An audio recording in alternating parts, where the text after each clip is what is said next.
वाहिगुरू जी का खालसा, वाहिगुरू जी की फतेह। मंच से प्रधानगी मंडल, सामने बैठे विद्वान, विद्यार्थी, जिज्ञासु जन, मैं अपनी गल नौवें पातशाह हजूर के हवाले की जी है इतों शुरू करना चाहना भी गुरु देही मेरे वास्ते 1469 तो 1708 तक है। ये गल जी है मैं जो तुहा जुगत साए साए काया फिर पलटिए के आधार पर कह रहा। असी मेरे सामने बहुत सारिया गल्लां ने, पर उन्होंने मैं कहना इस तरह चाहना कि जिवें असी गुरु देही नाल तुरदे रहे सी, कि असी गुरु शब्द नाल अज तुर रहे हाँ, ये मेरे सामने सवाल है जिहदे मैं जवाब लभने ने। इसे करके मैं कहना कि नौवें पातशाह हजूर का जिहड़ा समा है साडे कोल 1621 तो 1675 तक का, उहदी थां ते साडे कोलों 3 बिंब आ गए ने। एक बिंब उहदे चों है टापी चादर वाला, हिंदी चादर वाला, संसार की चादर वाला। ये दूजा बिंब जिहड़ा साडे कोल है वो है जिहड़ा साडा पंथक बिंब है, तेग बहादुर सिमरिए। असी शब्द सुनिया तो वो इहदे नाल जुड़िया होया सी। तीजा बिंब जिहड़ा है सुप्रीम मेरे वास्ते, जिन्होंने मैं खोलना चाहना, वो है गुरु वालों दिता होया बिंब। वो है ठीकर फोर दली सिर प्रभपुर किया प्यान, तेग बहादुर सी करया करी न किनू आन। हुण ये जिहड़े 3 बिंब ने, लोक बिंब, पंथक बिंब, गुरु बिंब, इन्हां बिंबां नूं जदों असीं जोड़दे हां ते मेरे सामने नैरेटिव की बनदा है। ये मैनूं जदों सरब ने कहा सी लिखण वास्ते, ये कहता सी भाजी जो मर्जी बोल दिओ। मैं कहा जो मर्जी ही बोलूँगा, पर सोच के बोलूँगा। मैनूं एक ख्याल है भी तुसीं सामने बैठे हो तो हुण मैं वो पढ़ देना, क्योंकि फिर लंबा ही हो जाती है गल। नहीं तो मैं समझदा कि ये जिहड़े बिंब ने, इन्हां दी गल मैं शुरू इत्थों करना चाहना कि ये 7 सारिया समयां वास्ते मार्गदर्शक हो गया है। जे 7 मार्गदर्शक हो गया है तो फिर हिस्टोरीकल डाटा जिहड़ा है, जिन्हों असी बहुत केंद्र में रख के गल कर रहे हैं, वो बारे कदे कदे रीविजिट करना चाहिए। इस करके गुरु मेरे वास्ते, गुरु दे प्लस गुरु शब्द, गुरु मेरे वास्ते है नाशमन संसार विच सदा कायम रहने वाली दैवी सकर्मकता की सिद्धांत की। इसे दी सत प्रसंगता नूं लहू नाल कंध ते लिखी हुई इबारत कह रहा हाँ। ये मेरा हैडिंग है, लहू नाल कंध ते लिखी हुई इबारत। अज के पेपर का हैडिंग मैं ये रखा हुआ है। इस दे सब नूं होवांगे तो हर समकाल विच जिवें सिख प्रगटावे होंदे रहे हैं, उवें मानव प्रगटावे होने की आस कर सकांगे जे दे सन्मुख होवांगे। मिसाल के तौर पर हुण केसो भट्ट दा वाक है, अब अक्सर असी रिपीट करते हैं, चिर चरण कमल का आसरा। तुहानूं सारिआं नूं याद है, मैं रिपीट नहीं करता। जिहड़े बिंब समयां नाल गुरु चिंतन, गुरु ग्रंजियोर नाल लगने ने, उन्हां विच वो आउंदे रहिंदे ने, बनदे रहिंदे ने। नाम कुमारी नानका चली जाए रात, ये बनी गया लोक बिंब है, पर यह बाणी वर्गी मानता मिली हुई है इनू। इस तरह तेग बहादुर चल का आसरा, इनू भी बाणी वर्गी महानता मिली हुई है। बहुत इन्हूं पता भी नहीं होंदा कि बाणी का है भी कि नहीं, कोई गल नहीं, पर मैनूं कोई इतराज़ नहीं है। ये नाल जुड़िया दूजा नुकता तुहाडे नाल ये साझा करना है कि जिहड़ी चित चल का आसरा वाली लाइनां ने केसो भट्ट दियां, इस कावपरत राही नौवें पातशाह जी को समझण की कोशिश करांगे तो समझ सकांगे ਕਿ ਗੁਰੂ ਜੋਤ ਨੂੰ ਜਿਵੇਂ ਕਲਾ ਮਾਧਿਅਮ ਰਾਹੀਂ ਮਹਿਸੂਸ ਕੀਤਾ ਜਾ ਸਕਦਾ ਹੈ, ਉਸ ਤਰ੍ਹਾਂ ਸ਼ਰਧਾ ਮਾਧਿਅਮ ਰਾਹੀਂ ਮਹਿਸੂਸ ਨਹੀਂ ਕੀਤਾ ਜਾ ਸਕਦਾ। ਕੋਈ ਇਕੱਲਾ ਪਾਤਰ ਹੀ ਨਹੀਂ ਇਹਨੂੰ ਸਮਝਦਾ, ਸਾਨੂੰ ਵੀ ਸਾਰਿਆਂ ਨੂੰ ਸਮਝ ਲੱਦੀ ਹੋਣੀ ਚਾਹੀਦੀ। ਪਰ ਇਹ ਧਿਆਨ ਵਿੱਚ ਰਹਿਣਾ ਚਾਹੀਦਾ ਹੈ ਕਿ ਸ਼ਰਧਾ ਮਾਧਿਅਮ ਭਾਈਚਾਰਕਤਾ ਤੱਕ ਲੈ ਕੇ ਜਾਂਦਾ ਹੈ, ਪਰ ਕਲਾ ਮਾਧਿਅਮ ਇਨਸਾਨੀਅਤ ਤੱਕ ਲੈ ਕੇ ਜਾਂਦਾ, ਮਾਨਵਤਾ ਤੱਕ ਲੈ ਕੇ ਜਾਂਦਾ, ਜਿਹੜਾ ਆਪਣਾ ਕੰਸਲ ਵੱਧਦਾ ਜਾ ਰਿਹਾ ਦਿਨੋਂ ਦਿਨ। ਧਰਮਾਂ ਵਿਚਕਾਰ ਸਿੱਖ ਧਰਮ ਨਾਲ ਇਹੀ ਵਿਲੱਖਣਤਾ ਸਾਹਮਣੇ ਆਈ ਸੀ ਅਤੇ ਧਰਮ ਦੇ ਕੱਟੜ ਨਿਭਾਅ ਦੀ ਥਾਂ ਤੇ ਧਰਮ ਦਾ ਪੱਕਾ ਨਿਭਾਅ ਗੁਰਮਤ ਵਜੋਂ ਸਥਾਪਿਤ ਹੋ ਗਿਆ ਸੀ। ਚਿੰਤਨਾਂ ਦੇ ਸਮਕਾਲੀ ਭੇੜ ਵਿੱਚ, ਇਹ ਸਾਡਾ ਸਾਰਿਆਂ ਦਾ ਜਿਹੜੇ ਐਕੈਡੈਮਿਕਸ ਵਾਲੇ ਨੇ ਘੱਟ ਘੱਟ, ਚਿੰਤਨਾਂ ਦੇ ਸਮਕਾਲੀ ਭੇੜ ਵਿੱਚ ਸਿੱਖ ਚਿੰਤਨ ਨੂੰ ਟਿਕਾਉਣ ਵਾਲੇ ਪਾਸੇ ਅਜੇ ਅਸੀਂ ਤੁਰਨਾ ਹੈ। ਹੁਣ ਅਸੀਂ ਆਪਣੇ ਆਪ 'ਚ ਜੋ ਬਾਣੀ ਨੂੰ ਸਮਝਦੇ ਹਾਂ, ਜਦੋਂ ਦੁਨੀਆ ਦੇ ਚਿੰਤਨ ਦੀ ਗੱਲ ਚੱਲਦੀ ਆ, ਉੱਥੇ ਸਾਡੀ ਕੋਟੇਸ਼ਨ ਨਹੀਂ ਜਾ ਰਹੀਆਂ ਅਜੇ, ਉੱਥੇ ਸਾਡੇ ਹਵਾਲੇ ਨਹੀਂ ਜਾ ਰਹੇ। ਉਹ ਹਵਾਲਿਆਂ ਦੇ ਉਹ ਕਸੂਰਵਾਰ ਵੀ ਸਾਨੂੰ ਹੀ ਠਹਿਰਾ ਰਹੇ ਨੇ, ਪਰ ਉਹ ਇਹ ਅਲੱਗ ਮਸਲਾ ਹੈ, ਫਿਰ ਦੇਖਾਂਗੇ ਕਿਤੇ। ਮੈਂ ਸਮਝਦਾ ਕਿ ਜਿਹੜਾ ਇਹ ਧਰਮ ਦਾ ਪੱਕਾ ਨਿਭਾਅ ਜਿਹੜਾ ਸਾਡਾ ਅਸੀਂ ਸਾਹਮਣੇ ਲਿਆਂਦਾ ਹੈ, ਉਹ ਅਨੁਭਵ ਦੇ ਵਹਿਣ ਵਿੱਚੋਂ ਲੰਘਣ ਦਾ ਇਹ ਅਹਿਸਾਸ ਸਿੱਖ ਰਸਵਾਦ ਹੈ। ਇਹਨੂੰ ਸਥਾਪਿਤ ਹੋਣਾ ਚਾਹੀਦਾ, ਇਸ ਪਾਸੇ ਕੁਝ ਕੰਮ ਹੋਇਆ ਅੱਗੇ ਵੀ ਹੋ ਜਾਏਗਾ। ਹੁਣ ਜਿਹੜਾ ਸਮਕਾਲੀ ਭੇਡ ਦੀ ਗੱਲ ਜਿਵੇਂ ਕਰ ਰਿਹਾ ਸੀ, ਉਹ 'ਚ ਚਿੰਤਨ ਜੇ ਟਿਕਾਵਾਂਗੇ ਤਾਂ ਸਾਨੂੰ ਇੱਧਰ ਪਾਸੇ ਤੁਰਨਾ ਤਾਂ ਪਏਗਾ ਨਾ। ਤੁਰਾਂਗੇ ਤੇ ਇਹ ਦੱਸਣ ਦੀ ਲੋੜ ਪਵੇਗੀ ਕਿ ਗੁਰਮਤਿ ਚਿੰਤਨ ਦੀ ਮੁੱਖ ਧਾਰਾ ਅਧਿਆਤਮਵਾਦੀ ਹੈ, ਕਿਉਂਕਿ ਗੁਰਮਤਿ ਚਿੰਤਨ ਦੀ ਮੁੱਖ ਧਾਰਾ ਜੇ ਅਧਿਆਤਮਵਾਦੀ ਹੈ, ਅਸੀਂ ਮੰਨ ਤਾਂ ਲੈਂਦੇ ਹਾਂ, ਕਹਿਣ ਲੱਗੇ ਨਹੀਂ, ਟਿਕਦੇ ਨਹੀਂ ਇੱਥੇ। ਮਾਨਸਿਕਤਾ ਜਿਹੜੀ ਹੈ, ਇਹਦੀ ਵਜੂਦ ਸੋਈ ਇੱਕ ਸੌਖ ਹੈ, ਸਾਡੀ ਵਜੂਦ ਸਮੋਈ ਸੌਖ ਜਿਹੜੀ ਸਾਨੂੰ ਲੋੜ ਪੈਂਦੀ ਰਹਿੰਦੀ ਹੈ। ਵਜੂਦ ਸਮੋਈ ਸੌਖ ਵੱਲ ਉਲਾਰ ਨੇ ਅਧਿਆਤਮ ਨੂੰ ਧਰਮ ਵਿੱਚ ਤਬਦੀਲ ਕਰਨ ਦੀ ਲੋੜ ਨੂੰ ਆਮ ਧਰਮਾਂ ਵਾਂਗ ਸਾਹਮਣੇ ਲੈ ਆਂਦਾ ਹੈ। ਜਦੋਂ ਹੀ ਅਸੀਂ ਅਧਿਆਤਮ ਨੂੰ ਧਰਮ ਸਮਝਣ ਲੱਗ ਪਏ ਹਾਂ, ਧਰਮ ਵਾਂਗ ਪੇਸ਼ ਕਰਨ ਲੱਗ ਪਏ ਹਾਂ, ਤੇ ਅਸੀਂ ਵੀ ਆਮ ਧਰਮਾਂ ਵਰਗੇ ਹੀ ਹੋ ਗਏ ਹਾਂ। ਅਸੀਂ ਖਾਸ ਧਰਮ ਹਾਂ, ਇਹ ਨਹੀਂ ਭੁੱਲਣਾ ਚਾਹੀਦਾ। ਇਸ ਉਲਟ ਪੁਲਟ ਹੁੰਦੇ ਰਹਿਣ ਦੀ ਭੂਮਿਕਾ ਨੂੰ ਸਿੱਖ ਧਰਮ ਵਿੱਚ ਅਧਿਆਤਮ ਦਾ ਖੰਭ ਲਾ ਕੇ ਉਲਟ ਜਾਣਾ ਵੀ ਕਿਹਾ ਹੋਇਆ ਹੈ, ਆਸਾ ਦੀ ਵਾਰ 'ਚ ਤੁਸੀਂ ਸਾਰੇ ਜਾਣਦੇ ਹੋ।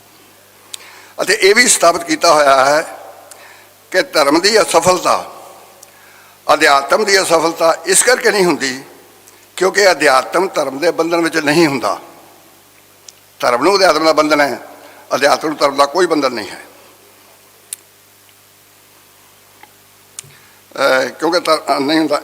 ਇਸ ਨਾਲ ਇਹ ਕਹਿਣਾ ਚਾਹ ਰਿਹਾ ਹਾਂ ਕਿ ਅਧਿਆਤਮ ਵਿੱਚ ਧਰਮ ਜਿਸ ਤਰ੍ਹਾਂ ਸ਼ਾਮਲ ਰਹਿੰਦਾ ਹੈ, ਉਸ ਤਰ੍ਹਾਂ ਧਰਮ ਵਿੱਚ ਅਧਿਆਤਮ ਸ਼ਾਮਲ ਨਹੀਂ ਰਹਿ ਸਕਦਾ। ਤਾਂ ਤੇ ਅਧਿਆਤਮ ਨੂੰ ਧਰਮ ਦਾ ਕੋਈ ਬੰਧਨ ਨਹੀਂ ਹੈ, ਕਿਉਂਕਿ ਅਧਿਆਤਮ ਧਰਮ ਵੱਲ ਕੱਟੜ ਹੋ ਹੀ ਨਹੀਂ ਸਕਦਾ ਤੇ ਨਾ ਹੀ ਬਹੁ ਵਚਨੀ ਅਖਵਾ ਸਕਦਾ ਹੈ। ਕੱਟੜਤਾ ਕੀ ਹੈ ਜਿਹੜੀ ਧਰਮ ਨੇ ਸਾਹਮਣੇ ਲਿਆਂਦੀ ਹੈ, ਜਿਹੜੀ ਬੜਾ ਵੱਡਾ ਐਲੀਗੇਸ਼ਨ ਹੈ। ਕੱਟੜਤਾ ਮੇਰੇ ਮੁਤਾਬਕ ਜਿਗਿਆਸਾ ਦੇ ਧਰਮ ਨਾਲ ਸਰਚਣ ਵਾਲੀ ਧਾਰਮਿਕ ਹਉਮੈ ਦਾ ਕਿਸੇ ਵੀ ਸਮਕਾਲ ਵਿੱਚ ਪੈਦਾ ਹੋ ਗਿਆ ਉਲਾਰ ਹੈ। ਇਸ ਨੂੰ ਗੁਰਮਤਿ ਵਿੱਚ ਅਜਿਹਾ ਪਾਪ ਮੰਨਿਆ ਹੋਇਆ ਹੈ ਜਿਸ ਦੇ ਸਾਹਮਣੇ ਪਾਪੀਆਂ ਦੇ ਵੱਡੇ ਵੱਡੇ ਪਾਪ ਜਿਹੜੇ ਨੇ ਉਹ ਵੀ ਸ਼ਰਮਿੰਦੇ ਹੋ ਜਾਂਦੇ ਨੇ। ਪਾਪਰ ਤੇ ਪਾਪ ਲਜਾਹੀ। ਧਰਮ ਦੀ ਪਛਾਣ ਜਸਦਾਰ ਸਾਹਿਬ ਆ ਰਹੇ ਨੇ, ਮੈਂ ਇਨਫੋਰਮੇਸ਼ਨ ਜਿਹੜੀ ਤੁਸੀਂ ਕੰਟੀਨਿਊ। ਅੱਛਾ, ਧਰਮ ਦੀ ਪਛਾਣ ਧਾਰਮਿਕ ਦਿੱਖ ਹੈ ਅਤੇ ਅਧਿਆਤਮ ਦੀ ਪਛਾਣ ਵਾਸਤੇ ਇਹੋ ਜਿਹੇ ਸ਼ਰੀਲੇ ਦਿੱਖ ਪਛਾਣ ਦੇ ਪ੍ਰਗਟਾਵਿਆਂ ਦੀ ਲੋੜ ਨਹੀਂ ਹੁੰਦੀ, ਕਿਉਂਕਿ ਅਧਿਆਤਮ ਰੰਗੇ ਹੋਏ ਮਨਾਂ ਵਾਲਿਆਂ ਦੀ ਮੌਜ ਦਾ ਵਹਿਣ ਹੈ।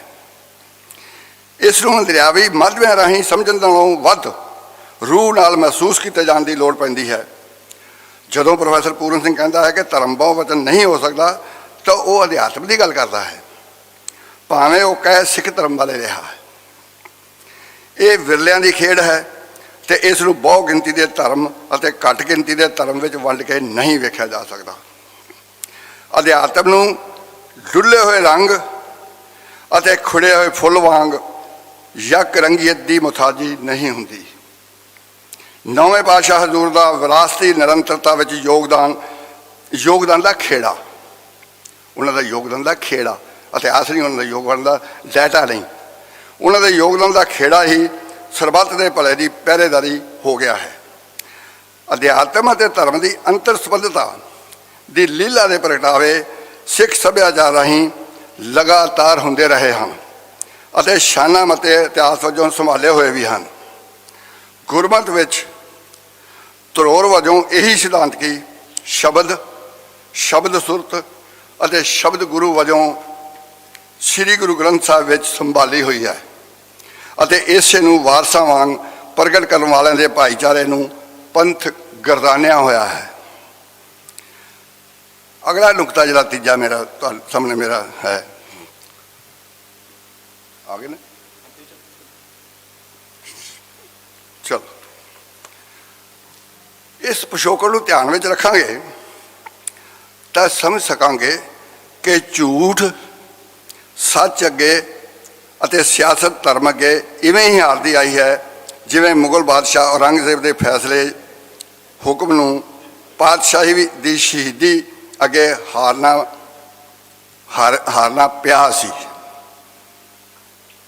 ਭਾਈ ਜੈਤਾ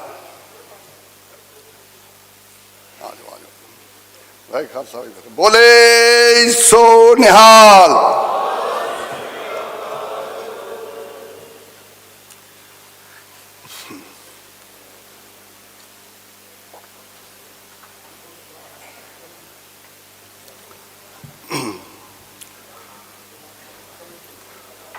ਆ ਗਿਆ ਜਥੇਦਾਰ ਸੀ।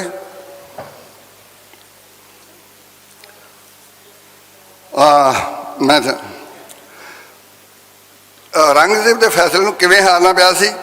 ਭਾਈ ਜੈਤਾ ਅਤੇ ਭਾਈ ਲੱਖੀ ਜੀ ਦਾ ਉਸ ਚੁਫੇਰੇ ਫੈਲੇ ਆਤੰਕਣ ਵਿੱਚ ਭੈ ਮੁਕਤ ਨਾਬਰੀ ਵਾਲਾ ਵਰਤਾਰਾ ਵੀ ਇਸੇ ਗੱਲ ਦੀ ਪੁਸ਼ਟੀ ਕਰਦਾ ਹੈ ਕਿ ਔਰੰਗਜ਼ੇਬ ਹਾਰਦਾ ਹੈ।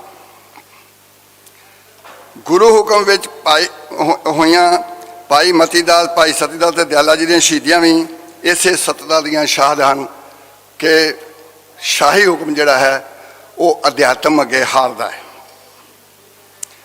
ਇਸ ਨੂੰ ਅਧਿਆਤਮ ਅੱਗੇ ਧਰਮ ਦੇ ਹਾਰਨ ਵਾਂਗ ਵੀ ਵੇਖਿਆ ਜਾ ਸਕਦਾ ਹੈ। ਸਿਧਾਂਤ ਤੇ ਅਮਲ ਯਾਨੀ ਇਤਿਹਾਸ ਅਤੇ ਅਮਲ ਦੇ ਸਿਧਾਂਤ ਯਾਨੀ ਬਾਣੀ ਨਾਲ ਉਸਰੇ ਸਿੱਖ ਪ੍ਰਤਾਂਤ ਨਾਲ ਜੀਓ ਅਤੇ ਜੀਉਣ ਦਿਓ ਦੀ ਸਾਰੇ ਸਮਿਆਂ ਵਾਸਤੇ ਲੋੜੀਂਦੀ ਸਿਧਾਂਤਕੀ ਗੁਰਮਤਿ ਵਜੋਂ ਸਾਹਮਣੇ ਆਈ ਸੀ ਅਤੇ ਅੱਜ ਵੀ ਸ੍ਰੀ ਗੁਰੂ ਗ੍ਰੰਥ ਸਾਹਿਬ ਦੇ ਰੂਪ ਵਿੱਚ ਜਾਗਰਤ ਜੋਤ ਅਤੇ ਦਾਰਾ ਜ਼ਹੂਰ ਵਾਂਗ ਕਾਇਮ ਹੈ। ਇਸ ਨਾਲ ਸਥਾਨਕਤਾ ਅਤੇ ਵਿਅਕਤੀਗਤਤਾ, ਇਹ ਨੋਟ ਕਰਨ ਵਾਲਾ ਪੁਆਇੰਟ ਹੈ ਕਿ ਸਥਾਨਕਤਾ ਅਤੇ ਵਿਅਕਤੀਗਤਤਾ ਤੋਂ ਉੱਪਰ ਉੱਠ ਕੇ ਜਿਹੜੀ ਧਰਮ ਦੀ ਪ੍ਰੋਬਲਮ ਹੈ ਨਾ, ਉਹ ਸਥਾਨਕਤਾ ਅਤੇ ਵਿਅਕਤੀਗਤਤਾ ਹੈ, ਅਧਿਆਤਮ ਦੀ ਪ੍ਰੋਬਲਮ ਨਹੀਂ ਹੈ। ਸਥਾਨਕਤਾ ਅਤੇ ਵਿਅਕਤੀਗਤਤਾ ਤੋਂ ਉੱਪਰ ਉੱਠ ਕੇ ਹੀ ਨਿਭਾਇਆ ਜਾ ਸਕਦਾ ਹੈ। ਜੋ ਹੈ ਉਸ ਨਾਲ ਨਿਭਲਦੀਆਂ ਵੰਗਾਰਾਂ ਦਾ ਸਾਹਮਣਾ ਬਾਣੀ ਦੀ ਅਗਵਾਈ ਵਿੱਚ ਹੀ ਕੀਤਾ ਜਾਂਦਾ ਰਿਹਾ ਹੈ ਅਤੇ ਅੱਜ ਵੀ ਕੀਤਾ ਜਾ ਸਕਦਾ ਹੈ। ਪੋਸੀਬਲ, ਸੰਭਵ, ਇਹ ਕੋਈ ਐਬਸੋਲਿਊਟ ਅਸੀਂ ਨਹੀਂ ਇਹਨੂੰ ਕਰ ਸਕਦੇ। ਇਹ ਜਿਗਿਆਸਾ ਦੀ ਪ੍ਰਚੰਡਤਾ ਹੈ ਤਾਂ ਅਸੀਂ ਇਸ ਨੂੰ ਪੈਦਾ ਕੀਤੇ ਜਾਣ ਦੀ ਲੋੜ ਹੈ। ਹੁਣ ਜਿਗਿਆਸਾ ਕੀ ਹੈ ਇਹ ਮੈਂ ਦੱਸਦਾ ਜਾਵਾਂ ਨਾਲ ਦੀ ਨਾਲ। ਜਿਗਿਆਸਾ ਅਧਿਆਤਮ ਵੱਲ ਪਹਿਲਾ ਕਦਮ ਹੈ, ਕਿਉਂਕਿ ਪਹੁੰਚਣ ਵਾਸਤੇ ਕਦਮ ਪੁੱਟਣਾ ਜ਼ਰੂਰੀ ਹੈ। ਨਵੇਂ ਪਾਤਸ਼ਾਹ ਹਜ਼ੂਰ ਨੇ ਇਸ ਸਥਿਤੀ ਨੂੰ ਇਸ ਤਰ੍ਹਾਂ ਬਿਆਨ ਕੀਤਾ ਹੋਇਆ ਹੈ ਕਿ ਇਸ ਕਦਮ ਨਾਲ ਮਨ ਦੇ ਮਾਨ ਨੂੰ ਪਿੱਛੇ ਰਹਿ ਜਾਣਾ ਚਾਹੀਦਾ ਹੈ। ਮਨ ਦੇ ਮਾਨ ਨੂੰ ਪਿੱਛੇ ਰਹਿ ਜਾਣਾ ਚਾਹੀਦਾ ਹੈ। ਸਾਧੋ ਮਨ ਕਾ ਮਨ ਤਿਆਗੋ, ਬਾਣੀ ਦਾ ਮੈਂ ਵਾਕ ਹੈਗਾ ਦਿੱਤਾ। ਹੁਣ ਇਹ ਅਰਥ ਕਿ ਬਾਣੀ ਕੋਟ ਕੀਤੀ, ਮੈਂ ਛੱਡ ਦੇਣਾ ਥੋੜ੍ਹਾ ਜਿਹਾ ਅਤੇ ਅਗਲਾ ਨੁਕਤਾ ਲੈ ਲੈਣਾ। ਉਹ ਇਹ ਹੈ ਕਿ ਇਸ ਨਾਲ ਇਸ ਗੁਰਮਤਿ ਸੱਚ ਵੱਲ ਇਸ਼ਾਰਾ ਹੋ ਜਾਂਦਾ ਹੈ ਕਿ ਚੇਤਨਾ ਅਤੇ ਅਨੁਭਵ ਵਿੱਚ ਗੁੰਨੀ ਹੋਈ ਤਕਨੀਕ ਦਾ ਆਧਾਰ ਨਾਮ ਸਿਮਰਨ ਹੈ। ਇਸੇ ਤਕਨੀਕ ਨਾਲ ਉਹ ਫੌਲਾਦ ਪੈਦਾ ਕੀਤਾ ਜਾ ਰਿਹਾ ਸੀ ਜਿਸ ਨਾਲ ਦਸਮ ਪਾਤਸ਼ਾਹ ਹਜ਼ੂਰ ਨੇ ਉਹ ਤਲਵਾਰ ਘੜੀ ਸੀ ਜਿਸ ਦੀ ਧਾਰ ਨਾਲ ਸਿੱਖ ਨੂੰ ਸਿੰਘ ਸਜਾਇਆ ਗਿਆ ਸੀ। ਇਹ ਬਹੁਤ ਸਾਰਾ ਕੋਟੇਸ਼ਨਾਂ ਮਿਲ ਜਾਂਦੀਆਂ ਨੇ। ਇਹ ਸਥਾਪਿਤ ਹੋ ਚੁੱਕਾ ਹੈ ਕਿ ਗੁਰੂ ਕਾਲ ਵਿੱਚ ਜੋ ਕੁਝ ਹੋ ਰਿਹਾ ਸੀ ਉਹ ਗੁਰੂ ਨਾਨਕ ਦੇਵ ਜੀ ਵੱਲੋਂ ਬਖਸ਼ੀ ਹੋਈ ਜੋਤ ਅਤੇ ਜੁਗਤ ਦੀ ਸਿਧਾਂਤਕੀ ਦੀ ਨਿਰੰਤਰਤਾ ਵਿੱਚ ਹੀ ਹੋ ਰਿਹਾ ਸੀ। ਪੰਜਾਬ ਦੇ ਬੰਦੇ ਅੰਦਰੋਂ ਸੌਂ ਗਈਆਂ ਸੰਭਾਵਨਾਵਾਂ ਨੂੰ ਜਗਾਉਣ ਦੀ ਮੁਹਿੰਮ ਹੀ ਸਿੱਖੀ ਅਖਵਾਈ ਸੀ। ਗੁਰੂ ਕਿਆਂ ਦੀ ਅਗਵਾਈ ਵਿੱਚ ਪ੍ਰਚੰਡ ਹੋ ਰਹੀਆਂ ਨੈਤਿਕਤਾ ਦੀਆਂ ਜੇਤੂ ਪਹਿਲਤਾਜ਼ੀਆਂ ਨੇ ਸਮਕਾਲੀ ਮੁਗਲ ਹਕੂਮਤ ਨੂੰ ਖਤਰਿਆਂ ਵੱਲ ਧੱਕ ਦਿੱਤਾ ਸੀ। ਗੁਰੂ ਅਰਜਨ ਦੇਵ ਜੀ ਦਾ ਪੋਤਰਾ ਗੁਰੂ ਤੇਗ ਬਹਾਦਰ ਸਾਹਿਬ ਅਤੇ ਮੁਗਲ ਬਾਦਸ਼ਾਹ ਜਹਾਂਗੀਰ ਦਾ ਪੋਤਰਾ ਔਰੰਗਜ਼ੇਬ ਸਮਕਾਲ ਦੇ ਦੋ ਵਿਰੋਧੀ ਸਿਰਿਆਂ ਵਾਂਗ ਆਪਣੇ ਆਪਣੇ ਸੱਚ ਦੀ ਪਹਿਰੇਦਾਰੀ ਕਰ ਰਹੇ ਸਨ। ਅਧਿਆਤਮ ਅਤੇ ਧਰਮ ਵਿਚਕਾਰ ਚੱਲ ਰਹੇ ਸੰਘਰਸ਼ ਵਿੱਚ ਨਵੇਂ ਪਾਤਸ਼ਾਹ ਹਜ਼ੂਰ ਇਹ ਸੱਚ ਸਥਾਪਿਤ ਕਰ ਰਹੇ ਸਨ ਕਿ ਇੱਕ ਰੰਗੀਅਤ ਧਰਮ ਦੀ ਦਾਅਵੇਦਾਰੀ ਅਧਿਆਤਮਕ ਨਾਨਤਵ ਦੀ ਅਨੁਸਾਰੀ ਨਹੀਂ ਰਹਿ ਸਕਦੀ। ਇਸ ਨੂੰ ਨਾ ਸਮਝਣ ਵਾਲਾ ਬੰਦਾ ਅਕਾਲ ਦਾ ਸ਼ਰੀਕ ਹੋਣ ਦਾ ਭਰਮ ਪਾਲ ਲੈਂਦਾ ਹੈ। ਇਸ ਸੱਚ ਨਾਲ ਹਰ ਕਿਸੇ ਨੂੰ ਨਿਭਣਾ ਪੈਣਾ ਹੈ, ਕਿਉਂਕਿ ਇਹ ਨਿਭਾ ਦੇਹ ਅਤੇ ਅਕਾਲ ਨਾਲ ਜੁੜੇ ਹੋਏ ਕਿਸੇ ਵੀ ਸਮਕਾਲ ਦਾ ਨਾ ਟਾਲਿਆ ਜਾਣ ਵਾਲਾ ਸੱਚ ਹੈ। ਇਹ ਸੱਚੇ ਪਾਤਸ਼ਾਹ ਹਜ਼ੂਰ ਨੇ ਹਰ ਕੀ ਗਤ ਨੇ ਜਾਣੂ ਕਹੂ ਵਾਲੇ ਸ਼ਬਦ ਵਿੱਚ ਇਹ ਗੱਲ ਕਹੀ ਹੋਈ ਹੈ। ਭਰਮ ਵਿੱਚ ਭੁੱਲੀ ਹੋਈ ਬਿਰਤੀ ਨੂੰ ਕੁੱਤੇ ਦੀ ਪੁੱਛ ਵੀ ਸਤਿਗੁਰੂ ਨੇ ਕਿਹਾ ਹੋਇਆ, ਕਿਉਂਕਿ ਇਹ ਮਾਨਸਿਕਤਾ ਆਪਣੇ ਹੀ ਸਿੱਖ ਸਭ ਲਾਗੇ ਦੀ ਦਲਦਲ ਵਿੱਚ ਫਸੀ ਹੋਣ ਕਰਕੇ ਸਭ ਕੁਛ ਜੀਵਤ ਕੋ ਵਿਵਹਾਰ ਦੀ ਸੀਮਾ ਨੂੰ ਪਾਰ ਨਹੀਂ ਕਰ ਸਕਦੀ। ਇਹ ਸਥਿਤੀ ਕਰ ਪ੍ਰਪੰਚ ਉਦਰ ਨਿਜ ਪੋਖਿਓ ਪਸ ਕੀ ਨਿਆਈ ਸੋਇਓ ਵਰਗੀ ਕੁਮੱਤ ਹੈ। ਹੁਣ ਕੁਮੱਤ ਨੂੰ ਸਮੱਤ ਵਿੱਚ ਬਦਲ ਸਕਣ ਦੀ ਤਕਨਾਲੋਜੀ ਦਾ ਮਦਈ ਹੈ ਗੁਰੂ ਚਿੰਤਨ। ਇਹ ਗੱਲ ਕਹਿਣਾ ਚਾਹੁੰਦਾ ਮੈਂ। ਕੁਮੱਤ ਨੂੰ ਸਮੱਤ ਵਿੱਚ ਬਦਲ ਸਕਣ ਦੀ ਜਿਹੜੀ ਤਕਨਾਲੋਜੀ ਹੈ ਉਹਦਾ ਮਦਈ ਹੈ ਗੁਰੂ ਚਿੰਤਨ। ਇਹ ਆਤਮ ਕੇਂਦਰਿਤ ਹੈ ਤੇ ਆਪਾ ਚੀਨੇ ਦੁਆਰਾ ਉਸਾਰਿਆ ਤੇ ਟਿਕਾਇਆ ਜਾ ਸਕਦਾ ਹੈ। ਹੁਣ ਮੈਂ ਇਹ ਤੁਹਾਡੇ ਨਾਲ ਸਾਂਝਾ ਕਰਨਾ ਚਾਹੁੰਦਾ ਵੀ ਇਸ ਵੇਲੇ ਆਪਾ ਚੀਨਨ ਸਾਡੇ 'ਚੋਂ ਬਿਲਕੁਲ ਮਨਫੀ ਹੈ। ਅਸੀਂ ਪਰ ਚੀਨਨ ਤੇ ਕਰਦੇ ਹਾਂ। ਮੈਨੂੰ ਇਹ ਤਾਂ ਪਤਾ ਵੀ ਸਰਬ ਵਿੱਚ ਕਿਹੜਾ ਔਗਣ ਹੈ, ਪਰ ਮੈਨੂੰ ਇਹ ਨਹੀਂ ਪਤਾ ਕਿ ਮੇਰੇ 'ਚ ਕੀ ਹੈ। ਬੰਦਾ ਹੋਣ ਦੀ ਦੌੜ ਵਿੱਚ ਹਫਿਆ ਹੋਇਆ ਹੈ ਤੇ ਇਸ ਅਹਿਸਾਸ ਨਾਲ ਤਾਂ ਜੁੜ ਸਕਦਾ ਹੈ ਕਿ ਸੰਸਿਆਂ ਤੇ ਝੋਰਿਆਂ ਤੋਂ ਛੁਟਕਾਰਾ ਕਿਵੇਂ ਮਿਲੇ। ਉਹਦੇ ਕੋਲ ਸਵਾਲ ਹੈਗਾ ਇਹ, ਪਰ ਇਸ ਨਾਲ ਜੁੜੀਆਂ ਹੋਈਆਂ ਵਿਧੀਆਂ ਨਾਲ ਨਿਭਣ ਦੀ ਅਸਮਰਥਤਾ ਦਾ ਸ਼ਿਕਾਰ ਰਹਿੰਦਾ ਹੈ। ਇਹ ਵੀ ਸੱਚੇ ਪਾਤਸ਼ਾਹ ਹਜ਼ੂਰ ਦਾ ਅਬ ਮੈਂ ਕੌਣ ਅਪਾਓ ਕਰੂੰ ਦੇ ਵਾਲੇ ਨਾਲ ਕਿਹਾ ਜਾ ਸਕਦਾ ਹੈ। ਮੈਂ ਅੱਗੇ ਫਿਰ ਇਹਦੀ ਪੁਸ਼ਟੀ ਵਿੱਚ ਕਰਕੇ ਬਾਣੀ ਵਿੱਚੋਂ ਕਰਕੇ ਤੇ ਉਹਦੇ ਨਾਲ ਇੱਕ ਅਗਲਾ ਨੁਕਤਾ ਸ਼ੁਰੂ ਕਰ ਲਿਆ ਹੋਇਆ ਹੈ। ਗੁਰੂ ਚਿੰਤਨ ਨੇ ਇਹ ਇੱਕ ਥੀਸਿਸ ਹੈ ਮੇਰਾ ਬੇਸਿਕ ਕਿ ਲੈਣ ਯੋਗ ਨੂੰ ਲੈ ਕੇ ਤੇ ਛੱਡਣ ਯੋਗ ਨੂੰ ਛੱਡ ਕੇ ਜੋ ਸੰਭਾਲਿਆ ਤੇ ਸਥਾਪਿਤ ਕੀਤਾ ਉਹ ਸ੍ਰੀ ਗੁਰੂ ਗ੍ਰੰਥ ਸਾਹਿਬ ਦੇ ਰੂਪ ਵਿੱਚ ਪ੍ਰਾਪਤ ਹੈ, ਜਿਸ ਨੂੰ ਕਲਯੁਗ ਦਾ ਵਿੱਚ ਨਾਮ ਬੀਜਣ ਦੇ ਬਿਰਤਾਂਤ ਵਾਂਗ ਸਾਹਮਣੇ ਅਤੇ ਉਸਾਰੇ ਜਾਣ ਦੀ ਲੋੜ ਹੈ। ਇਹ ਮਤਲਬ ਮੇਰਾ ਹੈ ਕਿ ਇਹਨੂੰ ਅਸੀਂ ਨਹੀਂ ਕਰ ਸਕੇ। ਅਸੀਂ ਕਿਉਂ ਨਹੀਂ ਕਰ ਸਕੇ, ਚਲੋ ਇੱਕ ਅਲੱਗ ਵਿਸ਼ਾ ਹੈ, ਪਰ ਮੇਰਾ ਇੱਥੇ ਪੁਆਇੰਟ ਹੈ ਇਹ ਕਿ ਇਹਨੂੰ ਅਸੀਂ ਬੀਜਣ ਦੇ ਜਿਹੜਾ ਬਿਰਤਾਂਤ ਹੈ ਇਹਨੂੰ ਨਾਮ ਸਿਮਰਨ ਦੇ ਨਾਲ ਉਹਦੇ ਵੱਲ ਚੱਲਣਾ ਚਾਹੀਦਾ ਹੈ। ਇਸੇ ਨਾਲ ਜੁੜਿਆ ਹੋਇਆ ਅਗਲਾ ਨੁਕਤਾ ਮੇਰਾ ਇਹ ਹੈ ਕਿ ਨਹੀਂ ਸਮਝਾਂਗੇ ਤੇ ਗੁਰੂ ਜੀ ਦਾ ਇਹ ਬਚਨ ਪ੍ਰਤੱਖ ਹੋ ਜਾਏਗਾ ਕਿ ਬੀਤ ਜਾਏ ਹੈ ਜਨਮ ਅਕਾਜ। ਇਸ ਅਹਿਸਾਸ ਨਾਲ ਪੈਦਾ ਹੋਣ ਵਾਲੀ ਮਾਨਸਿਕਤਾ ਨਾਲ ਸੰਵਾਦ ਹਨ ਨਵੇਂ ਮੇਲੇ ਦੇ ਸ਼ਲੋਕ। ਇਹਨਾਂ ਨੂੰ ਭੋਗ ਦੇ ਸ਼ਲੋਕਾਂ ਤੱਕ ਸੰਗੋੜ ਦੇਣ ਨਾਲ ਇਹਨਾਂ ਵਿਚਲੇ ਸਮਾਧੀ ਵਿਰਾਗ ਨੂੰ ਲੋੜਵੰਦਾਂ ਤੱਕ ਲੈ ਕੇ ਜਾਣ ਵਿੱਚ ਰੁਕਾਵਟ ਆਈ ਹੈ। ਇਸ ਲਈ ਅਸੀਂ ਸਿੱਖ ਕਹਾਉਣ ਵਾਲੇ ਸਾਰੇ ਹੀ ਜ਼ਿੰਮੇਵਾਰ ਹਾਂ, ਕਿਉਂਕਿ ਇਸ ਪਾਸੇ ਧਿਆਨ ਨਾ ਕਦੀ ਸ਼੍ਰੋਮਣੀ ਕਮੇਟੀ ਦਾ ਗਿਆ ਹੈ ਤੇ ਨਾ ਹੀ ਅਕਾਲ ਤਖਤ ਦਾ ਗਿਆ ਹੈ। ਹੁਣ ਇਹਦੇ 'ਚੋਂ ਕੱਢ ਮੈਂ ਕੀ ਰਿਹਾ ਕਿ ਸਾਡੇ ਪੱਲੇ ਕੀ ਪੈ ਗਿਆ ਫਿਰ? ਉਂਗਲਈ ਸੰਤੁਸ਼ਟੀ, ਡੋਜ਼ਿੰਗ ਸੈਟਿਸਫੈਕਸ਼ਨ। ਉਂਗਲਈ ਸੰਤੁਸ਼ਟੀ ਵਿੱਚੋਂ ਨਿਕਲ ਕੇ ਵੇਖਾਂਗੇ ਤਾਂ ਸਮਝ ਸਕਾਂਗੇ ਕਿ ਗੁਰ ਸੰਦੇਸ਼ ਨੂੰ ਸਥਾਨਕਤਾ ਤੋਂ ਗਲੋਬਲ ਤੱਕ ਲੈ ਕੇ ਜਾਣ ਲਈ ਗੁਰੂ ਦੇ ਨਾਲ ਜੁੜੀ ਹੋਈ ਸ਼ਰਧਾ, ਇਤਿਹਾਸ ਅਤੇ ਸਿੱਖ ਪ੍ਰਾਪਤੀਆਂ ਨੂੰ ਗੁਰਮਤ ਅਨੁਸਾਰੀ ਰੱਖਣ ਵਾਸਤੇ ਗੁਰੂ ਜੋਤ ਦੀ ਧਰੋਹਰ ਬਾਣੀ ਨੂੰ ਪਹਿਲਾਂ ਆਪ ਸਮਝਣ ਅਤੇ ਫਿਰ ਲੋੜਵੰਦਾਂ ਨੂੰ ਸਮਝਾਇਆ ਜਾਣ ਦੀ ਲੋੜ ਹੈ। ਇਹਨੂੰ ਸੰਖੇਪ 'ਚ ਕਹਿਣਾ ਹੋਵੇ ਤਾਂ ਬੈਕ ਟੂ ਬਾਣੀ ਜਿਹੜਾ ਹੈ ਸ਼ੁੱਡ ਬੀ ਸਲੋਗਨ ਆਫ ਦਾ ਡੇ। ਇਸ ਨੂੰ ਇਤਿਹਾਸ ਨਾਲ ਸੰਤੁਸ਼ਟੀ ਵਾਂਗ ਸਮਝੇ ਜਾਣ ਦੀ ਥਾਂ ਸਿਧਾਂਤ ਦੀ ਤੜਪ ਦੇ ਅਹਿਸਾਸ ਵਾਂਗ ਅਹਿਸਾਸ ਵਿੱਚ ਉਤਾਰੇ ਜਾਣ ਅਤੇ ਪ੍ਰਗਟਾਏ ਜਾਣ ਦੀ ਲੋੜ ਹੈ। ਇਸੇ ਨੂੰ ਸਥਾਨਕਤਾ ਤੋਂ ਗਲੋਬਲ ਵੱਲ ਸਿੱਧਤ ਹੋਣਾ ਕਿਹਾ ਜਾ ਰਿਹਾ ਹੈ। ਇਸ ਵਿੱਚ ਤਾਂ ਕੋਈ ਸ਼ੱਕ ਨਹੀਂ ਕਿ ਗੁਰੂ ਜੋਤ ਅਰਥਾਤ ਸ਼ਬਦ ਗੁਰੂ ਸਥਾਪਿਤ ਤਾਂ ਹੋ ਚੁੱਕਾ ਹੈ, ਪਰ ਜਿਵੇਂ ਹੋਣਾ ਚਾਹੀਦਾ ਹੈ ਉਸ ਤਰ੍ਹਾਂ ਸੰਚਰਿਤ ਨਹੀਂ ਹੋ ਰਿਹਾ। ਸਾਡੇ ਕੋਲ ਤਾਂ ਹੈ, ਅੱਗੇ ਨਹੀਂ ਤੁਰ ਰਿਹਾ। ਮੈਂ ਆਪਣੇ ਪੋਤਰੇ ਤੱਕ ਨਹੀਂ ਪਹੁੰਚਾ ਸਕਿਆ, ਪੁੱਤ ਤੱਕ ਤਾਂ ਪਹੁੰਚਾਉਣਾ ਕਿੱਥੇ ਸੀ। ਪ੍ਰਾਪਤ ਅੰਤਰਦ੍ਰਿਸ਼ਟੀਆਂ ਵਿਚਕਾਰ ਗੁਰਮਤਿ ਨੂੰ ਟਿਕਾਉਣ ਵਾਸਤੇ ਵਿਦਿਆਰਥੀ ਜਿਗਿਆਸਾ ਨੂੰ ਸ਼ਰਧਾ ਸੰਤੁਸ਼ਟੀ ਨਾਲੋਂ ਪਹਿਲ ਦੇਣੀ ਪਵੇਗੀ। ਨਹੀਂ ਕਰਾਂਗੇ ਤਾਂ ਅਮੀਰ ਵਿਰਾਸਤ ਦੇ ਗਰੀਬ ਪੁੱਤਰ ਕਹਾਉਣ ਤੋਂ ਨਹੀਂ ਬਚ ਸਕਾਂਗੇ। ਗੁਰੂ ਚਿੰਤਨ ਦਾ ਆਰੰਭ ਅਤੇ ਸਥਾਪਤੀ ਆਸਥਾ, ਚਿੰਤਨ ਅਤੇ ਅਕਾਦਮਿਕਤਾ ਦੀ ਇਕਸੁਰਤਾ ਨਾਲ ਲਿਭਦੀ ਰਹੀ ਹੈ। ਇਹ ਸਾਰੀਆਂ ਪਰਤਾਂ ਨਾਲ ਲੈ ਕੇ ਤੁਰਦੀ ਰਹੀ ਹੈ, ਪਰ ਇਸ ਨੂੰ ਸਿੱਖ ਮਾਡਲ ਵਿੱਚ ਢਾਲੇ ਅਤੇ ਪ੍ਰਗਟਾਏ ਬਿਨਾਂ ਪ੍ਰਾਪਤ ਅੰਤਰਦ੍ਰਿਸ਼ਟੀਆਂ ਵਿਚਕਾਰ ਨਹੀਂ ਟਿਕਿਆ ਜਾ ਸਕਦਾ। ਸਦਾ ਸੱਚੀਆਂ, ਸਾਡੇ ਕੋਲ ਇੱਕ ਬਹੁਤ ਵੱਡਾ ਖਜ਼ਾਨਾ ਹੈ, ਸਦਾ ਸੱਚੀਆਂ, ਯੂਨੀਵਰਸਲ ਟਰੂਥਸ। ਸਦਾ ਸੱਚੀਆਂ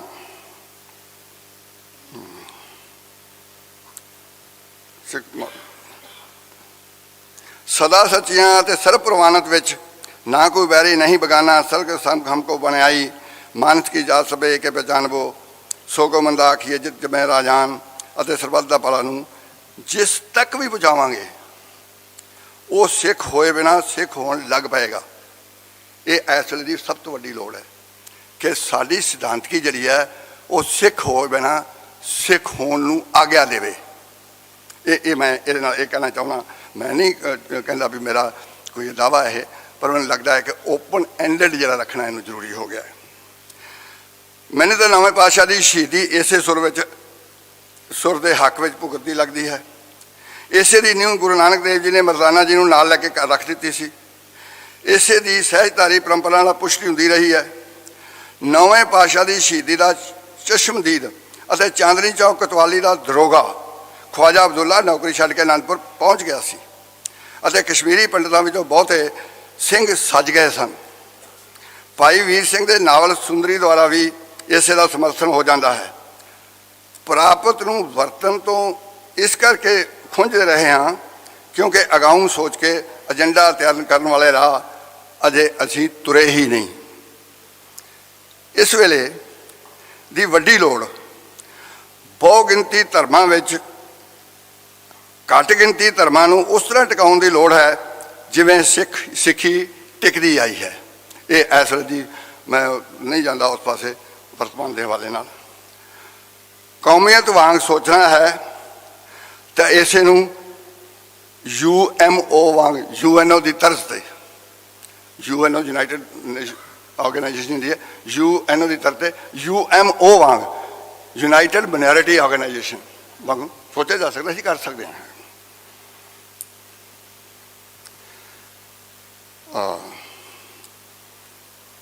क्योंकि हर धार्मिक भाईचारे नूं बहुत सभ्याचारक ग्लोब विच घट गिनती होना ही पैना है। कोई मतलब बहु गिनती नहीं रह सकता। अजिहा करन नाल धार्मिक कट्टरता की थां ते धार्मिक सहनशीलता नूं पहल देने वाले हालात पैदा हो सकते हैं। बहुत सभ्याचारक आलमी वरतारे विच मैं जरदार साहब वास्ते फिक्रा लिख लिया, मैं लोड़ नहीं सी लिखण की, पर मैं बोल देना हूँ लिखा गया। तो करोना काल विच एक अवसर सी जिसनूं लैके कलू आयो रे दी गुरमत नूं लैके तुरदे तां नाम बवो दी सिद्धांतकी नूं मनाईआं जाण वालीआं शताब्दियां दी चूल बनाया जा सकदा सी, पर असीं नहीं कर सके। साडे कोल कोई इहदे पासे कोई स्टैप ही नहीं है। 9 MLA दे श्लोक जिहड़े ने वो तो इस गल की सारी की पुष्टि कर ही देते हैं, उन्होंने छड़ देना। ਇਹਦੇ ਨਾਲ ਮੈਂ ਜਸਟਿਸ ਸਾਹਿਬ ਕਹਿਣਾ ਇਹ ਚਾਹੁੰਦਾ ਕਿ ਸਾਡਾ ਵਰਤਮਾਨ ਕੀ ਹੈ। ਧਰਮ ਨੂੰ ਪਛਾਣ ਤੱਕ ਸੰਗੋੜਨ ਦੇ ਤੋਂ ਅੱਗੇ ਤੁਰਾਂਗੇ ਤਾਂ ਆਲਮੀ ਪ੍ਰਸੰਗ ਵਿੱਚ ਪਹੁੰਚ ਚੁੱਕੀ ਗੁਰਦੁਆਰਾ ਸੰਸਥਾ ਨੂੰ ਨੈਤਿਕਤਾ ਦੇ ਚੇਤਨਾ ਕੇਂਦਰ ਵਾਂਗ ਵਰਤ ਸਕਾਂਗੇ। ਲੋੜ ਸਿੱਖ ਸੰਸਥਾਵਾਂ ਦੇ ਕੇਂਦਰ ਵਿੱਚ ਆ ਗਈ ਸਿੱਖ ਸਿਆਸਤ ਨੂੰ ਹਾਸ਼ੀਏ ਤੇ ਧੱਕਣ ਦੀ ਹੈ। ਇਹ ਬੜਾ ਥੀਸਿਸ ਹੈ, ਇਹਦੇ ਤੇ ਕੱਲਿਆ ਵੀ ਗੱਲ ਕੀਤੀ ਜਾ ਸਕਦੀ ਹੈ, ਕਿਉਂਕਿ ਇਸ ਨਾਲ ਵਿਰਾਸਤ ਅਤੇ ਮਾਲਕੀ ਵਿਚਕਾਰ ਫਰਕ ਕਰ ਸਕਣ ਦਾ ਵਿਵੇਕ ਗੁਆਚ ਰਿਹਾ ਹੈ। ਇਸ ਚੇਤਨਾ ਨਾਲ ਜੁੜਾਂਗੇ ਤਾਂ ਧਰਮ ਅਤੇ ਅਧਿਆਤਮ ਦੀ ਅੰਤਰ ਸੰਬੰਧਤਾ ਨੂੰ ਸਿੱਖ ਸੁਰ ਵਿੱਚ ਉਸਾਰਨ ਦੇ ਅਵਸਰ ਪੈਦਾ ਹੋ ਸਕਣਗੇ ਅਤੇ ਨੈਤਿਕਤਾ ਦੀਆਂ ਜੇਤੂ ਪਹਿਲ ਤਾਜ਼ਗੀਆਂ ਸਿੱਖ ਸੁਰ ਵਿੱਚ ਪ੍ਰਕਾਸ਼ਮਾਨ ਹੋ ਸਕਣਗੀਆਂ। ਪੋਸੀਬਲ ਗੁਰਸਿੱਖੀ ਨੂੰ ਚੇਤਨਾ ਅਤੇ ਅਨੁਭਵ ਦੀ ਗੁੰਨੀ ਹੋਈ ਮਾਨਸਿਕਤਾ ਵਜੋਂ ਗੁਰਮੁਖ ਦੀ ਸੰਗਿਆ ਦਿੱਤੀ ਗਈ ਸੀ ਅਤੇ ਇਸ ਦਾ ਆਧਾਰ ਨਾਮ ਸਿਮਰਨ ਦੀ ਵਿਸਮਾਦੀ ਟੈਕਨੋਲੋਜੀ ਮੰਨਿਆ ਗਿਆ ਸੀ। ਆਧਾਰ ਮਾਡਲ ਬਹੁਤ ਵੱਡੀ ਚੀਜ਼ ਹੈ। ਬੱਚੇ ਦਾ ਦੁੱਧ ਆਧਾਰ ਹੈ, ਉਹ ਨਹੀਂ ਬਚ ਸਕਦਾ ਦੁੱਧ ਬਿਨਾਂ। ਸਾਡਾ ਨਾਮ ਸਿਮਰਨ ਆਧਾਰ ਹੈ, ਅਸੀਂ ਨਹੀਂ ਬਚ ਸਕਦੇ ਇਹਦੇ ਬਿਨਾਂ। ਇਹ ਜਿਹੜਾ ਆਧਾਰ ਹੈਗਾ ਮਾਡਲ ਉਹ ਇਹ ਹੈ। ਇਹ ਸਥਿਤੀ ਵਿਸਵਾਦੀ ਅਹਿਸਾਸ ਨਾਲ ਟੁੱਟੇ ਹੋਣ ਦੀ ਹੈ ਤੇ ਅਸੀਂ ਉਹ 'ਚ ਫਸੇ ਹੋਏ ਹਾਂ। ਮੈਂ ਕਹਿੰਦਾ ਵੀ ਇਹਨੂੰ ਅਸੀਂ ਸਿੱਖ ਮਾਡਲ ਦੇ ਤੌਰ 'ਤੇ ਸਥਾਪਿਤ ਕਰਨਾ। ਉਹ ਕਸੂਰ ਸਾਡਾ ਤੁਹਾਡਾ ਨਹੀਂ ਹੈ, ਪਰ ਸਾਡਾ ਇਹ ਹੈ ਵੀ ਅਸੀਂ ਜਦੋਂ ਸੋਚ ਲੈਂਦੇ ਹਾਂ ਉਹ ਦੱਸਣ ਵਾਲਾ ਵੀ ਮੌਕਾ ਨਹੀਂ ਮਿਲਦਾ ਹੁੰਦਾ ਕਈ ਵਾਰ। ਧਰਮ ਦੇ ਨਾਮ ਤੇ ਪੈਦਾ ਹੁੰਦੀ ਰਹੀ ਇਸ ਸਥਿਤੀ ਨਾਲ ਬਹੁਤ ਕੁਝ ਰੁਕਦਾ ਰਿਹਾ ਹੈ। ਇੱਥੋਂ ਤੱਕ ਕਿ ਮਾਨਵ ਮਾਨਸਿਕ ਦੀ ਅਸਾਰੂ ਘਾੜਤ ਜਿਹਦੇ ਵਾਸਤੇ ਜਿਹੜੀ ਹੈ ਉਹ ਵੀ ਰੁਕਦੀ ਰਹੀ ਹੈ। ਇਸੇ ਨਾਲ ਨੈਤਿਕ ਮਾਡਲ ਦੀ ਥਾਂ ਕੇਂਦਰ ਵਿੱਚ ਟਿਕ ਗਿਆ ਹੈ ਆਰਥਿਕ ਮਾਡਲ। ਇਹ ਵੀ ਇੱਕ ਬਰੀਕ ਨੁਕਤਾ ਤੁਹਾਨੂੰ ਇਸ ਵੇਲੇ ਅਸੀਂ ਉਹ ਇਕਨੋਮਿਕਸ ਦੇ ਐਂਗਲ 'ਤੇ ਸੋਚੀ ਜਾਂਦੇ ਹਾਂ, ਬਾਕੀ ਐਂਗਲ ਹੀ ਖਤਮ ਹੋ ਗਏ ਸਾਰੇ। ਗੁਰਮਤਿ ਦੀ ਵਿਧੀ ਨਾਲ ਲੈ ਸਕਣ ਦੀ ਯੋਗਤਾ ਦਾ ਬਦਲ ਹੋ ਗਿਆ ਹੈ ਲੈ ਕੇ ਦੇਣ ਵਾਲੀ ਵਿਚੋਲਗਰਾ ਮਾਡਲ। ਲੈ ਸਕਣ ਦੇ ਕਾਬਲ ਬਣਾਉਣਾ ਹੈ, ਜੋ ਲੈ ਸਕਣ ਦੇ ਯੋਗ ਉਹ ਲੈ ਲੇਗਾ। ਇਹ ਹੈ ਇਹ ਸਿੱਖੀ। ਹੁਣ ਇਹ ਆ ਕੇ ਦਿੰਦੇ ਕੀ ਹੋ, ਜਾਂ ਮੈਂ ਚਾਹਾਂਗਾ ਕਿ ਜਥੇਦਾਰ ਸਾਹਿਬ ਮੈਨੂੰ ਕਰਕੇ ਦੇ ਦੇਣ, ਮੈਂ ਨਹੀਂ ਕਰਾਂਗਾ ਕੁਛ ਵੀ। ਇਸੇ ਵਿੱਚੋਂ ਸ਼ਬਦ ਗੁਰੂ ਦੀ ਅਗਵਾਈ ਵਿੱਚ ਦੇਹੀ ਨਾਲੋਂ ਜੋਤ ਨੂੰ ਪਹਿਲ ਦੇ ਕੇ ਕੱਢਿਆ ਗਿਆ ਸੀ। ਇਸ ਵਾਸਤੇ ਮਾਨਸਿਕਤਾ ਦਾ ਬੂਹਾ ਖੋਲ੍ਹ ਕੇ ਰੱਖਣ ਵਾਸਤੇ ਆਖਿਆ ਗਿਆ ਸੀ। ਗੁਰੂ ਦੇ ਸਿੱਖ ਨੂੰ ਰੂਹ ਨਾਲ ਮਹਿਸੂਸ ਕਰਨ ਅਤੇ ਆਪਣੇ ਖੰਭਾਂ ਨਾਲ ਆਪ ਉੱਡਣ ਦੀ ਜਾਚ ਸਿਖਾਈ ਗਈ ਸੀ। ਇਸ ਤਰ੍ਹਾਂ ਸਿਧਾਂਤ ਦਾ ਅਮਲ ਗੁਰੂ ਦੀ ਅਗਵਾਈ ਵਿੱਚ 5 ਪੀੜ੍ਹੀਆਂ ਤੱਕ ਸਿੱਖ ਮਾਨਸਿਕਤਾ ਵਜੋਂ ਢਲਦਾ ਰਿਹਾ ਸੀ। ਇਹੀ ਸਰਬੱਤ ਦੇ ਭਲੇ ਦੇ ਤੋਂ ਨਿਓਟਾਂ ਦੀ ਓਟ ਤੱਕ ਉਸਰਦਾ ਰਿਹਾ ਹੈ ਸੀ। ਇਸ ਦੀ ਵਿਗਿਆਨਕ ਇਸ ਵਿੱਚ ਕੀ ਰੁਕਾਵਟ ਕਿੱਥੇ ਆ ਗਈ?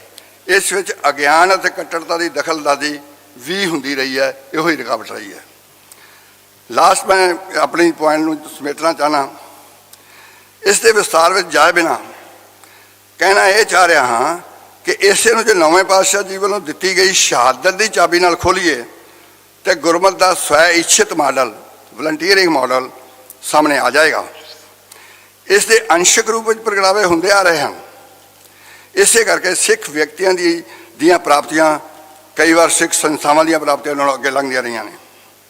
ਇਸ ਨਾਲ ਇਹ ਨੁਕਤਾ ਸਾਹਮਣੇ ਲਿਆਉਣ ਦੀ ਕੋਸ਼ਿਸ਼ ਕੀਤੀ ਜਾ ਰਹੀ ਹੈ ਕਿ ਜਿਵੇਂ ਗੁਰੂ ਕਾਲ ਵਿੱਚ, ਇਹ ਮੈਂ ਤੁਹਾਡੇ ਧਿਆਨ ਵਿੱਚ ਲਿਆਉਣਾ ਚਾਹਾਂਗਾ, ਜਿਵੇਂ ਗੁਰੂ ਕਾਲ ਵਿੱਚ ਭਾਰਤ ਨੂੰ ਭਾਰਤ ਰੱਖਣ ਦੀ ਭੂਮਿਕਾ ਗੁਰੂ ਘਰਾਂ ਵੱਲੋਂ ਨਿਭਾਈ ਗਈ ਸੀ। ਛਾਇਆ ਜਾਤੀ ਏਕਤਾ ਅਨੇਕਤਾ ਬਿਲਾਈ ਜਾਤੀ, ਭਾਈ ਸੰਤੋਖ ਸਿੰਘ। ਉਸੇ ਤਰ੍ਹਾਂ ਦੀ ਭੂਮਿਕਾ ਸ੍ਰੀ ਗੁਰੂ ਗ੍ਰੰਥ ਸਾਹਿਬ ਦੀ ਅਗਵਾਈ ਵਿੱਚ ਪਹਿਲਾਂ ਭਾਰਤ ਅਤੇ ਫਿਰ ਗਲੋਬ ਵਿੱਚ ਅੱਜ ਵੀ ਨਿਭਾਈ ਜਾ ਸਕਦੀ ਹੈ। ਇਸ ਵਾਸਤੇ ਏਜੰਡਾ ਤਿਆਰ ਕਰਨ ਦੀ ਜ਼ਿੰਮੇਵਾਰੀ ਵਾਸਤੇ ਅਕਾਲ ਤਖਤ ਸਾਹਿਬ ਦੇ ਜਥੇਦਾਰ ਨੂੰ ਅੱਗੇ ਆਉਣਾ ਚਾਹੀਦਾ ਹੈ। ਗੁਰਮਤਿ ਦੇ ਪਹੁੰਚਣ ਦੀ ਸ਼ੁਰੂਆਤ ਨੌਵੇਂ ਪਾਤਸ਼ਾਹ ਹਜ਼ੂਰ ਨੇ ਇੱਥੋਂ ਕੀਤੀ ਹੋਈ ਹੈ। ਨਾਮ ਰਹਿਓ ਸਾਧੂ ਰਹਿਓ ਗੁਰ ਗੋਬਿੰਦ। ਉਹਦੇ ਕਰਕੇ ਹੁਣ ਲਾਸਟ ਫਿਗਰ ਜਿਹੜਾ ਮੇਰਾ ਇਹ ਹੈ ਕਿ ਜੇ ਮੈਂ ਇੱਕ ਲਫ਼ਜ਼ ਤੁਹਾਨੂੰ ਕਹਿਣਾ ਹੋਵੇ, ਮੇਰੇ ਸਾਹਮਣੇ ਅਸ਼ਰਾ ਬਕਰ ਹੈ ਵੀ ਉਹ ਘੋੜੇ ਦੀ ਲਗਾਮ ਤੋਂ ਕਾਠੀ ਤੇ ਲੱਤ ਲਿਜਾਣ ਤੱਕ ਉਹ ਕਹਿੰਦੇ ਸੀ ਸੱਚ ਦੱਸਦਾ ਸੀ ਉਹਨੇ। ਮੈਂ ਉਹ ਨਹੀਂ ਹਾਂ ਤੇ ਮੇਰੇ ਕੋਲ ਉਸ ਨੂੰ ਦੱਸਿਆ ਵੀ ਨਹੀਂ ਗਿਆ। ਮੈਂ ਇਹਨਾਂ ਲੰਬੇ ਚੌੜੇ ਤੋਂ ਬਾਅਦ ਫਿਰ ਉਹਨੂੰ ਇੱਕ ਲਫ਼ਜ਼ ਕਹਿਣਾ ਚਾਹੁੰਦਾ, ਬਾਣੀ ਵਿੱਚ ਪ੍ਰਾਪਤ ਬਿੰਬਾਂ ਨੂੰ ਖੋਲਾਂਗੇ ਤਾਂ ਸਮਝ ਸਕਾਂਗੇ ਕਿ ਸ਼ਹਾਦਤ ਦੀਆਂ ਪਾਰ ਇਤਿਹਾਸਕ ਪਰਤਾਂ ਨਾਲ ਕਿਸੇ ਵੀ ਸਮਕਾਲ ਦੀ ਮਾਨਸਿਕਤਾ ਵਿੱਚ ਉਤਰਿਆ ਜਾ ਸਕਦਾ ਹੈ। ਗੁਰਮਤਿ ਦਾ ਇਹ ਸੱਚ ਕਿ ਘੱਟੋ ਘੱਟ ਨਾਲ ਵੱਧ ਤੋਂ ਵੱਧ ਪ੍ਰਾਪਤੀਆਂ, ਮੈਕਸੀਮਮ ਵਿਦ ਮਿਨੀਮਮ ਦਾ ਸਿੱਖ ਮਾਰਗ ਸਭ ਲਈ ਖੁੱਲ੍ਹਾ ਹੈ। ਇਸ ਨਾਲ ਦਿਲ ਅਤੇ ਦਿਮਾਗ ਵਾਲਾ ਕੋਈ ਵੀ ਬੰਦਾ ਤੁਰ ਸਕਦਾ ਹੈ। ਵਾਹਿਗੁਰੂ ਜੀ ਕਾ ਖਾਲਸਾ, ਵਾਹਿਗੁਰੂ ਜੀ ਕੀ ਫਤਿਹ।